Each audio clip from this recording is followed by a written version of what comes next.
كذلك نقص عليك من أنباء ما قد سبق وقد آتيناك من لدنا ذكرا من أعرض عنه فإنه يحمل يوم القيامة وزرا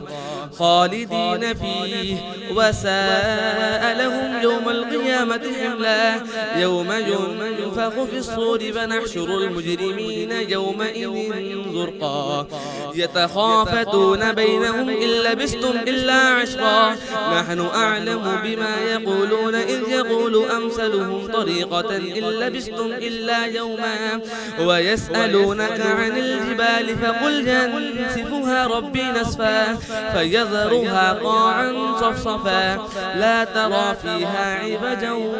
ولا أمتا يومئذ يتبعون الداعي لا عوج له وخشعت الأصوات للرحمن فلا تسمع إلا همسا يومئذ لا تنفع الشفاعة إلا من أذن له الرحمن ورضي له قولا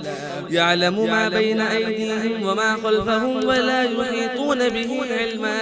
وعنت الوجوه للحي القيوم وقد خاب من حمل ظلما ومن يعمل من الصالحات وهو مؤمن فلا يخاف ظلما ولا هضما وكذلك أنزلناه قرآنا عربيا وصرفنا فيه من الوعيد لعلهم يتقون أو يحدث لهم ذكرا فتعالى الله الملك الحق ولا تعجل بالقرآن من قبل أن يقضى إليك وحيه وقل رب زدني علما ولقد عهدنا إلى آدم من قبل فنسي ولم نجد له عزما وإذ قلنا للملائكة اسجدوا لآدم فسجدوا إلا إبليس أبى فقلنا يا آدم إن هذا عدو لك فلزوجك فلا يخرجنكما من الجنة فتشقى إن لك ألا تجوع فيها ولا تعرى وأنك لا تظمأ فيها ولا تضحى فوسوس إليه الشيطان قال يا آدم هل أدلك على شجرة الخلد وملك لا يبلى فأكلا منها فبدت لهما سوآتهما وطفقا يخصفان عليهما من ورق الجنة وعصى آدم ربه فغوى ثم اجتباه ربه فتاب عليه وهدى قال اهبطا منها جميعا بعضكم لبعض عدو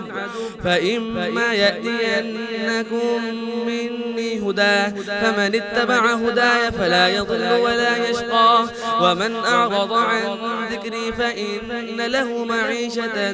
ضنكا ونحشره يوم القيامة أعمى قال رب لم حشرتني أعمى وقد كنت بصيرا قال كذلك أتتك آياتنا فنسيتها وكذلك اليوم تنسى وكذلك نجزي من أسرف ولم يؤمن بآيات ربه ولعذاب الآخرة أشد وأبقى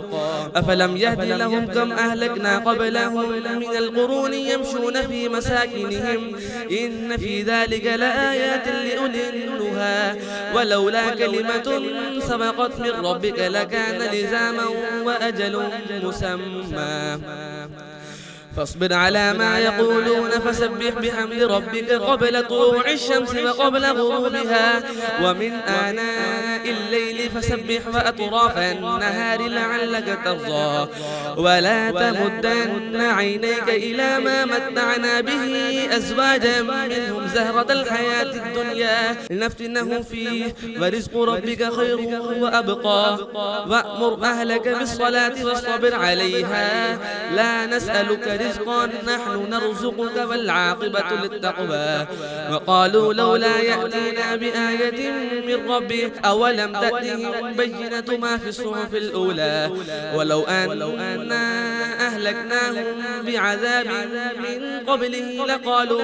لقالوا ربنا لولا أرسلت إلينا رسولا فنتبع آياتك من قبل أن نذل ونخزى قل كل متربص فتربصوا فستعلمون من أصحاب الصراط السوي ومن اهتدى.